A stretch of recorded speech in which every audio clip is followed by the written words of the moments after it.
Every time you open a website, send a message, or close a connection, your device is secretly using just 6 tiny flags to control everything. Miss even one of these flags, and the entire connection can fail. In this video, we're going to break down TCP flags using real packet-level thinking so you actually understand what's happening behind the scenes. To begin with, TCP flags are control bits inside the TCP header that tell the receiving device how to interpret a packet and what action to take next. TCP is not just about sending data. It is about ensuring reliability, maintaining order, handling flow, and providing a smooth experience to applications.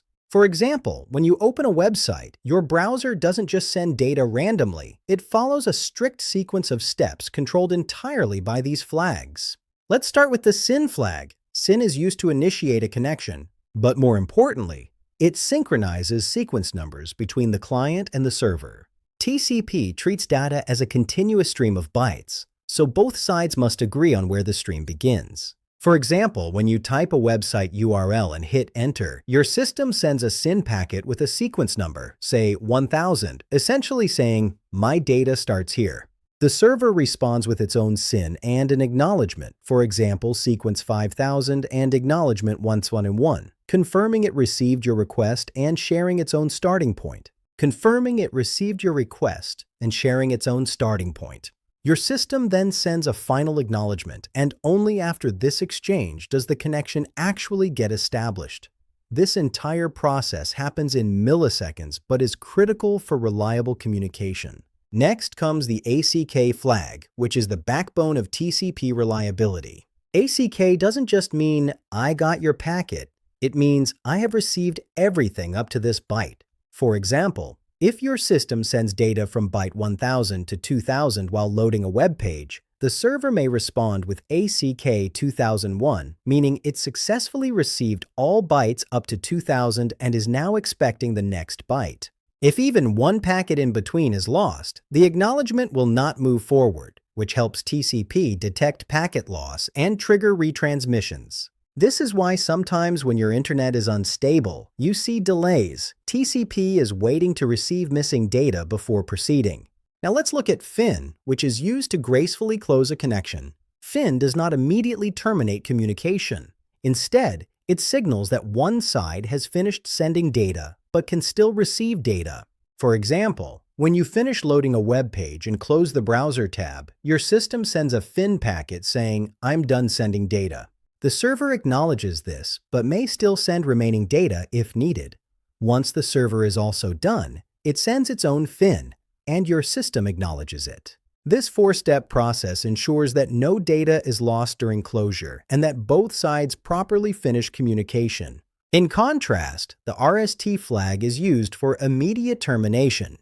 This happens when something goes wrong and the connection needs to be dropped instantly. For example, if your system tries to connect to a port where no service is running, the server immediately responds with an RST packet saying, "This connection is invalid." Similarly, if a server application crashes while you are connected, your system may suddenly receive an RST, causing the connection to close abruptly. Unlike FIN, this does not wait for pending data, which is why you sometimes see sudden connection failures. Now let's go deeper into the PSH flag, which is often misunderstood but very important for user experience. PSH tells the receiving system to deliver data to the application immediately instead of waiting for more data to fill the buffer. Normally, TCP collects small chunks of data and processes them together for efficiency, which can introduce slight delays. For example, if you type the word "hello" in a chat application, TCP might normally wait and send it as one combined message. However, with PSH, each part of the message can be delivered instantly. A more practical example is when you use an SSH terminal and type a command. Each keystroke needs to be processed immediately. When PSH is set, the receiving system flushes its buffer and sends the data directly to the application without delay, giving you a real-time response. The key thing to understand is that PSH affects how the receiver handles data, not how the sender transmits it. Finally, the URG flag is the most misunderstood and rarely used in modern networking.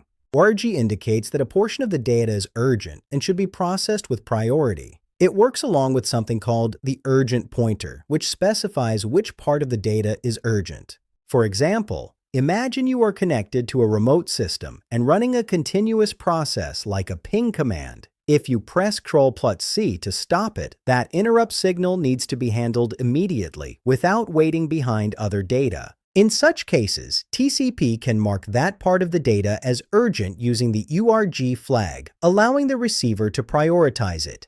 However, in modern systems, URG is often ignored or not used because of inconsistent implementations and potential security concerns. When you put all of this together, the entire TCP lifecycle becomes clear. A connection starts with SYN and ACK to establish synchronization, continues with ACKs to ensure reliable data transfer, may use PSH for real-time responsiveness or URG for priority handling, and eventually closes gracefully using FIN or abruptly using RST if something goes wrong. These small flags might look insignificant, but they control everything from loading a simple web page to managing complex real-time communication. Once you truly understand how these flags work, network troubleshooting becomes much more intuitive. For example, if you see repeated SYN packets without responses, it indicates the server is not reachable. If acknowledgments are delayed, it points to packet loss or congestion. If you notice RST packets, it often means the connection is being rejected or terminated unexpectedly. And if applications feel slow or unresponsive, understanding how PSH works can explain the delay. This level of understanding is what separates basic knowledge from real networking expertise. You can reach us through Instagram and Telegram for network interview guidance and mock interview scheduling. See you in the next video. Happy learning!